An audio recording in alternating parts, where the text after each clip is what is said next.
Patrimoine, il n'y a qu'un pas avec les journées du patrimoine, ce sera ce week-end. Vous pourrez visiter notamment le fort du Mont-Alban, la Villa Paradiso et même le bureau du maire de Nice. On ne sait pas si c'est lui qui commentera la visite. Vous pourrez aussi découvrir pour la première fois une église, celle qui est derrière moi, l'église des Franciscains. Visite guidée, Olivier Chartier de Lègue et Jamel Mouaki. Caché derrière une façade presque banale du Vieux-Nice, un monument exceptionnel. Qui aurait pu imaginer ici l'existence d'une église bâtie au XIIIe siècle par les moines franciscains? Un bâtiment immense, 40 mètres de long, 12 mètres de large, 18 de hauteur. Transformé au XXe siècle en dépôt pour le service de ramassage des ordures de la ville de Nice et dans sa partie supérieure, en cinéma.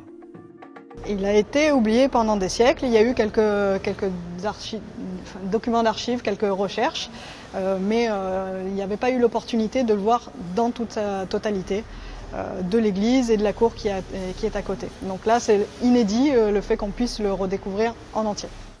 Pour mettre au jour cet édifice hors norme, il a fallu faire tomber des piliers de béton, démonter des plafonds, des escaliers, déblayer des dizaines de tonnes de gravats.